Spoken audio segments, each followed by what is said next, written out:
Semangat pagi. Selamat pagi. Assalamualaikum warahmatullahi wabarakatuh. Waalaikumsalam warahmatullahi wabarakatuh. Berjumpa kembali dengan kami penyuluh KPPP Mampat.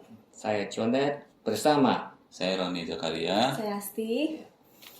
menjumpai kawan pajak sekalian. Sebagaimana kita ketahui bersama, beberapa waktu yang lalu kami mengadakan kegiatan edukasi perpajakan terkait implementasi Per 03 tahun 2022 tentang faktur pajak.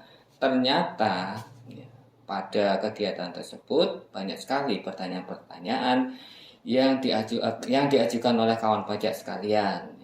Di antaranya ada sekitar 49 pertanyaan. Kira-kira kurang lebih 12 pertanyaan itu temanya sama. Tentang apa? Tentang pencantuman alamat pada faktur pajak sesuai dengan pengaturan pada Per 03 tahun 2022 yang ternyata memang masih menjadi hal yang membuat kawan pajak kebingungan gitu ya. Oleh karena itu kami saat ini di sesi kali ini bersama dengan Pak Roni, bersama dengan Bu Asti mencoba kembali untuk mereview kembali pertanyaan-pertanyaan tersebut dan coba menjelaskan, mudah-mudahan ada manfaatnya. Kawan pajak sekalian bisa lebih jelas kembali terkait dengan bagaimana pengaturan sebenarnya pencantuman alamat pada faktur pajak sesuai dengan pengaturan di Per 03 tahun 2022 ini. Mungkin kita langsung saja untuk saat ini diawali terlebih dahulu dengan penjelasan dari Pak Roni terkait ketentuan-ketentuan apa saja yang mengatur tentang pencantuman alamat pada faktur pajak ini. Mungkin bisa dijelaskan Pak, ketentuan apa saja itu Pak? Ya, baik kawan pajak sekalian. Pertama-tama tentu kita harus review lagi apa saja sih keterangan yang harus dicantumkan di dalam faktur pajak ya. Jadi diatur di pasal 5 Per Dirjen nomor 3 PJ garing 2022 tentang faktur pajak bahwa keterangan yang tercantum dalam faktur pajak itu paling sedikit harus memuat pertama identitas dari PKP penjual, yang kedua identitas dari PKP dari pembeli ya, bisa PKP atau tidak PKP. Nah, yang ketiga itu adalah jenis barang, nilai harga jual, nilai penggantian, dan juga potongan harga jika ada. Nah, yang keempat itu PPN yang dipungut, yang kelima PPNBM yang dipungut, yang keenam itu kode, nomor seri, dan tanggal pembuatan faktur pajak, dan yang terakhir yang ketujuh adalah yang dicantumkan di faktur pajak adalah nama, alamat, nama, alamat, dan pihak yang berhak menandatangani faktur pajak seperti itu. Nah, itu yang harus dicantumkan di faktur pajak. Nah, untuk identitas PKP penjual ini terdiri dari nama, alamat, dan NPWP PKP penjual. Sedangkan untuk identitas pembeli ini tergantung dari jenis pembelinya, dari tipe pembelinya. Itu bisa dibedakan apakah pembelinya berstatus WP badan atau orang pribadi, WP dalam negeri, atau pembelinya itu adalah badan atau orang pribadi yang berasal dari luar negeri. Nah, jika pembelinya tersebut adalah wajib pajak yang berstatus badan, maka yang dicantumkan di faktur pajak adalah nama, alamat, dan NPWP. Jika pembelinya adalah berstatus wajib pajak orang pribadi, ini yang dicantumkan di faktur pajak adalah sama dengan yang tadi, nama, alamat, NPWP, atau bisa NPWP tadi bisa diganti dengan NIK karena orang pribadi punya NIK, nomor induk kependudukan. Nah, jika pembeli tersebut itu berasal dari luar negeri, yaitu misalnya perorangan, maka yang dicantumkan di faktur pajak itu adalah nama, alamat, dan nomor paspor sebagai pengganti dari NPWP atau NIK tadi. Nah, jika pembelinya adalah badan yang berasal dari luar negeri, maka yang dicantumkan di dalam faktur pajak adalah nama dan alamat saja. Nah, ketentuan tadi kan masih bersifat umum ya wajib pajak. Jadi ketentuan yang lebih khusus itu diatur di pasal 6 ayat 2 dari Perjanjian nomor 3 tahun 2022 yang mengatur bahwa identitas pembeli yang dicantumkan di faktur pajak itu harus sesuai dengan keadaan yang sebenarnya. Nah, jadi tidak boleh berbeda ya. Ini berlaku untuk semua jenis wajib pajak ya, baik wajib pajak badan atau orang pribadi, baik dari dalam atau luar negeri. Nah, identitas pembeli harus sesuai dengan yang keadaan yang sebenarnya. Nah, diatur lebih lanjut di pasal 6 ayat 3 Perjanjian nomor 3 tahun 2022 ini bahwa nama dan alamat dari pembeli yang berstatus wajib pajak dalam negeri ini harus sesuai dengan nama dan alamat yang tercantum dalam surat keterangan terdaftar atau SKT atau surat pengukuhan pengusaha kena pajak. Jadi jika pembeli itu belum memiliki NPWP, tentu dia harus mendaftarkan diri untuk memperoleh NPWP terlebih dahulu agar identitas pembeli yang dicantumkan di faktur pajak adalah identitas yang sama dengan NPWP-nya, seperti itu. Nah, pasal 6 ayat 4 ini mengatur lebih lanjut bahwa jika terjadi perubahan data dari alamat dan nama dan alamat yang ada di SKT tersebut itu harus diajukan perubahan data ke kantor pusat agar sesuai dengan kondisi yang sebenarnya. Itu diatur di pasal 6 ayat 4 Perjanjian nomor 3 tahun 2022. Nah, bagaimana cara melakukan perubahan data tersebut itu diatur di pasal 6 ayat 5 Perjanjian nomor 3 tahun 2022 juga ya, di mana permohonan perubahan data tersebut itu harus sesuai dengan peraturan Dirjen Pajak yang mengatur tentang tata cara pendaftaran pemberian NPWP ya, perubahan data dan pemindahan wajib pajak yang diatur di Perjanjian nomor 2 tahun 2018. Nah, itu yang diatur seperti itu. Nah, ketentuan yang lain yang juga terkait dengan pertanyaan yang diajukan di saat sosialisasi tentang per 03 kemarin, ini terkait dengan alamat dari pembeli. Jadi alamat pembeli ini diatur di pasal 6 ayat 6 Perjanjian nomor 3 tahun 2022, di mana jika kondisinya terjadi sebagai berikut. Pembeli barang kena pajak atau jasa kena pajak adalah kantor yang berstatus sebagai tempat pemusatan PPN. Sedangkan barang tersebut itu dikirim atau diterima oleh kantor cabang tempat PPN dipusatkan. Jadi jika ada kondisi seperti itu, maka pencatuman identitas pembeli di faktur pajak harus kombinasi dari kantor pusat dan kantor cabang. Nama dan NPWP itu menggunakan nama dan NPWP kantor pusat tempat pemusatan PPN. Sedangkan alamat itu menggunakan kantor cabang, seperti itu. Jadi banyak sekali pertanyaan terkait hal itu kemarin. Nah, ada persyaratannya untuk pencantuman nama NPWP kantor pusat dan alamat cabang. Itu diatur di pasal 6 ayat 7 Perjanjian nomor 3 tahun 2022. Bahwa pemusatan yang dimaksud di pasal 6 ayat 6 tadi itu adalah pemusatan sebagaimana diatur dalam peraturan Dirjen Pajak tentang tata cara pendaftaran dan pelaporan usaha PKP pada KPP di lingkungan Kanwil DJP WP Besar, Kanwil DJP Jakarta Khusus, dan KPP Madya. Jadi kita sering menyingkatnya dengan KPP BKM. Nah, BKM itu KPPB itu KPP di lingkungan Kanwil DJP WP Besar, yang K-nya adalah KPP di lingkungan Kanwil DJP Jakarta Khusus, dan M-nya adalah KPP Madya, seperti itu. Nah, jadi syaratnya seperti itu, kawan pajak. Jadi berlaku ketentuan nama dan NPWP itu kantor pusat dan alamat kantor cabang jika memang terjadi pemusatan. Nah, pemusatan PPN ini dipusatkan di kantor pusat wajib pajak yang terdaftar di KPP BKM tadi, seperti itu. Nah, kemudian di sosialisasi kemarin ini juga ada yang bertanya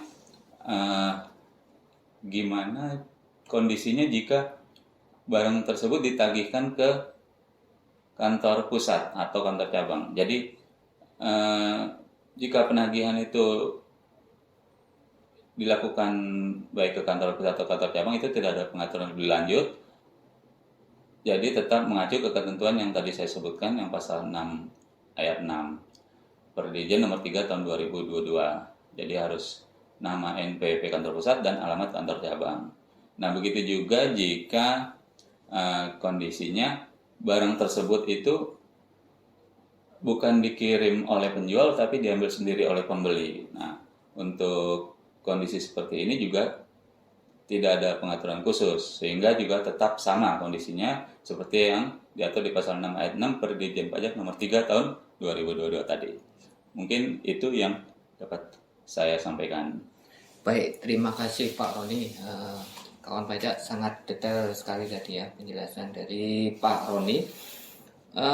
Kalau boleh mungkin saya tadi sempat mencatat ya, menyimpulkan gitu ya. Ada beberapa poin yang mungkin bisa kita perhatikan bersama di sini Pak Pajak ya, terkait dengan pencantuman nama dan NPWP kantor pusat dengan alamat cabang ini hanya berlaku bila memenuhi kondisi sebagai berikut. Jadi yang pertama, terdapat pemusatan PPN dan PKP pusat itu terdaftar di KPP di lingkungan BKM, tadi sudah disebutkan Pak Roni. Kemudian yang kedua, BKP atau JKP dimanfaatkan oleh kantor cabang dan dikirimkan ke kantor cabang. Dan yang ketiga, tidak masalah apakah yang mengirimkan adalah penjual atau pembeli sendiri yang mengambil di gudang penjual dan mengirimkannya ke lokasi. Dan yang terakhir, tidak juga menjadi masalah kawan pajak apakah yang membayar tagihan tadi atau tersebut adalah kantor pusatnya. Jadi itu yang mungkin perlu diperhatikan kawan pajak ya. Kemudian berikutnya adalah ternyata praktek di lapangan ya. Sesuai dengan pertanyaan-pertanyaan yang masuk pada kegiatan tersebut, kawan pajak banyak yang mengalami kendala gitu ya. Terutama ini masih banyaknya penjual yang belum memahami terkait dengan implementasi Per 03 tahun 2022 ini, sehingga bagi kawan pajak yang menjadi pihak pembeli ini merasa khawatir nih ya terkait dengan kondisi seperti ini. Kira-kira apa yang harus kita jelaskan kepada kawan pajak, Bu Asti? Iya, baik.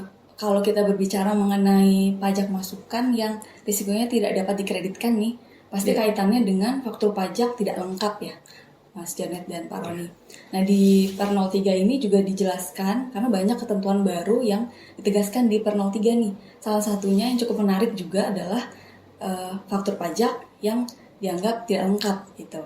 Kalau kita lihat di pasal 31 Per 03 tahun 2022 diatur bahwa faktur pajak dianggap diisi secara tidak lengkap jika tidak memenuhi persyaratan formal sebagaimana diatur juga di Per 03 ini gitu. Persyaratan formalnya sendiri menyebutkan bahwa faktur itu harus diisi dengan jelas, benar, dan lengkap sesuai dengan persyaratan di pasal 5. Tadi sudah dijelaskan oleh Pak Roni ya, pasal 5 itu mengatur apa saja gitu ya.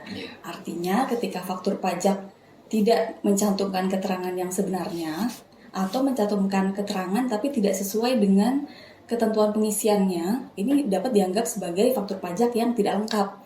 Risikonya ini sebenarnya tidak hanya bagi pembeli nih, tapi justru juga bagi penjual nih risikonya cukup memberatkan gitu. Jadi jika faktur pajak yang diterbitkan ini dianggap tidak lengkap, selain tidak dapat dikreditkan oleh pembeli, maka penjualnya atau penerbit fakturnya ini mendapatkan sanksi pasal 14 ayat 4 Undang-Undang KUP yang sebesar 1% kali DPP. Tentunya ini memberatkan ya Mas Janet dan kawan pajak gitu. Karena itu kita harapannya penjual ini harus lebih aware gitu, lebih hati-hati dalam membuat faktur dan juga mengisi keterangan di faktur pajak. Kemudian tadi kita khawatirkan ya sebagai penjual nih, kok sepertinya kalau kita lihat di per 03 ini kok kayaknya aturannya jadi lebih sulit gitu ya, lebih rumit gitu ya. Padahal sebenarnya tidak, kita harus luruskan bahwa per 03 ini justru memudahkan, diterbitkan untuk memudahkan PKP karena semua petunjuk teknis terkait pengadministrasian faktur pajak ini diatur di satu referensi gitu ya, jadi satu per dirjen ini. Kemudian kalau kita sebagai penjual nih yang harus kita perhatikan saat bertransaksi, sebenarnya ada 2 poin aja nih, 2 poin besar gitu ya Mas Jonet. Yang pertama, apakah pembeli ini terdaftar di KPP BKM?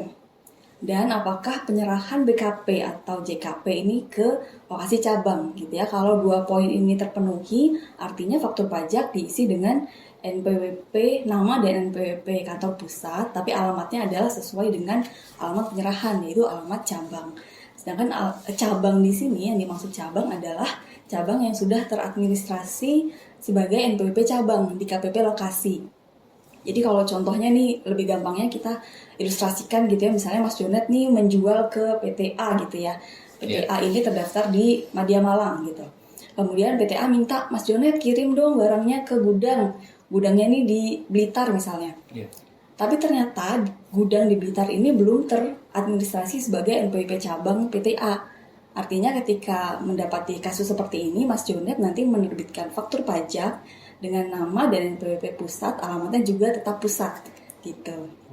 Kemudian ini menjadi pertanyaan juga, gimana nih kalau sudah terlanjur salah mencantumkan keterangan di fakturnya gitu ya. Karena mungkin baru nonton kita sekarang nih gitu, sudah terlanjur membuat faktur. Masih ada solusinya kawan pajak, yaitu silahkan membuat faktur pajak pengganti. Tata cara petunjuk teknisnya juga sudah diatur secara lengkap di per 03 ini. Kemudian ada notes tambahan Mas Jonet. Per 03 ini hanya mengatur faktur pajak yang diterbitkan melalui aplikasi e-faktur. Sekali lagi faktur pajak yang diterbitkan menggunakan aplikasi e-faktur. Untuk dokumen lain yang dipersamakan dengan faktur pajak yang tentunya tidak dibuat melalui aplikasi e-faktur, ini tidak berlaku ketentuan tadi gitu ya, ketentuan di per 03 ini tidak berlaku. Misalnya untuk PEB ini kan dokumen yang dipersamakan dengan faktur pajak, tapi dibuatnya tidak di aplikasi e-faktur nih ya. Artinya ketentuannya tidak berlaku tuh pasal 6 ayat 6 dan pasal 6 ayat 7 tadi. Tetap nama pemilik barang di PEB ini mengikuti ketentuan di kepabeanan gitu ya. Nama dan NPWP tetap pusat, alamat juga pusat. Seperti itu sih Mas Jonet. Oke, terima kasih Bu Asti ya. Begitu kan pajak sangat detail sekali tadi penjelasan yang diberikan oleh Bu Asti. Sekali lagi kami mohon maaf karena keterbatasan waktu, sepertinya kita juga sudah hampir sampai di penghujung acara ini. Tapi satu lagi pertanyaan mungkin, ini mungkin pertanyaan terakhir ini terkait tadi disebutkan input alamat dengan NPWP pusat di aplikasi e-faktur. Nah ini tekniknya ini seperti apa? Mungkin bisa dijelaskan. Baik, kalau pengisian alamat sampai dengan saat ini sifatnya masih free text gitu ya. Jadi kalau pajak silakan menyesuaikan alamatnya. Ini kalau metodenya key in ya, satu-satu gitu Mas. Tapi kalau misalnya penginputannya dalam jumlah banyak, tentu merepotkan kalau satu-satu ya. Nah, untuk data yang banyak, silahkan kawan pajak menggunakan mekanisme impor data. Karena sampai saat ini memang referensi lawan transaksi ini masih belum bisa menyimpan satu NPWP dengan alamat yang lebih dari satu gitu. Jadi untuk itu solusinya adalah silahkan input faktur dengan menggunakan mekanisme impor data. Iya, sangat jelas sekali kawan pajak ya. Karena sudah cukup waktu acara kita pada hari ini, kami sampaikan juga terima kasih atas penjelasannya Pak Roni dan juga Bu Asti. Mudah-mudahan bisa mencerahkan kawan pajak sekalian ya, dan bermanfaat bagi kita semua. Sebelum kami tutup, mungkin ada beberapa ringkasan yang mungkin bisa saya sampaikan di sini ya. Yang pertama adalah PKP pembeli itu wajib mendaftarkan diri untuk mendapatkan NPWP cabang di KPP lokasi. Yang kedua, PKP pembeli wajib melakukan update alamat sesuai dengan kondisi yang sebenarnya, sehingga alamat pengiriman barang adalah sama dengan alamat yang tercantum dalam NPWP atau SKT atau surat penghubungan PKP. Yang ketiga, dalam hal terdapat pemusatan PPN dan PKP pusat terdapat di KPP di lingkungan PKM, Kanwil DJP WP besar atau Kanwil DJP Jakarta khusus atau KPP Madya, maka dan PKP atau JKP dimanfaat oleh kantor cabang atau dikirimkan ke kantor cabang, maka alamat yang tercantum di faktur pajak adalah alamat kantor cabang. Dan sanksi atas kesalahan pencantuman berlaku untuk PKP penjual yaitu pasal 14 ayat 4 Undang-Undang KUP, dan untuk pembeli itu tidak dapat dikreditkan faktur pajaknya. Dan yang kelima, atas kesalahan pencantuman alamat pembeli dapat dilakukan pembetulan atau penggantian faktur pajak. Terakhir, terkait teknis penginputan faktur pajak tadi sudah dijelaskan bahwa dalam aplikasi faktur dilakukan dengan mekanisme import data. Saya kira sebelum saya cukupkan acara hari ini, sesi kali ini. Tentu saja banyak pertanyaan-pertanyaan yang terkait dengan implementasi Per 03 ini yang nantinya mungkin akan dibahas di sesi berikutnya yang mungkin juga tidak kalah menarik ya Kang Bajak ya. Jadi tetap ikuti sesi berikutnya ya. Saya kira cukup sekian, mudah-mudahan bermanfaat. Mohon maaf jika ada kekurangan. Ingat ya, DJP kuat, Indonesia maju. Indonesia maju. Semangat pagi, kawan pajak. Selamat pagi. Assalamualaikum warahmatullahi wabarakatuh. Waalaikumsalam warahmatullahi wabarakatuh.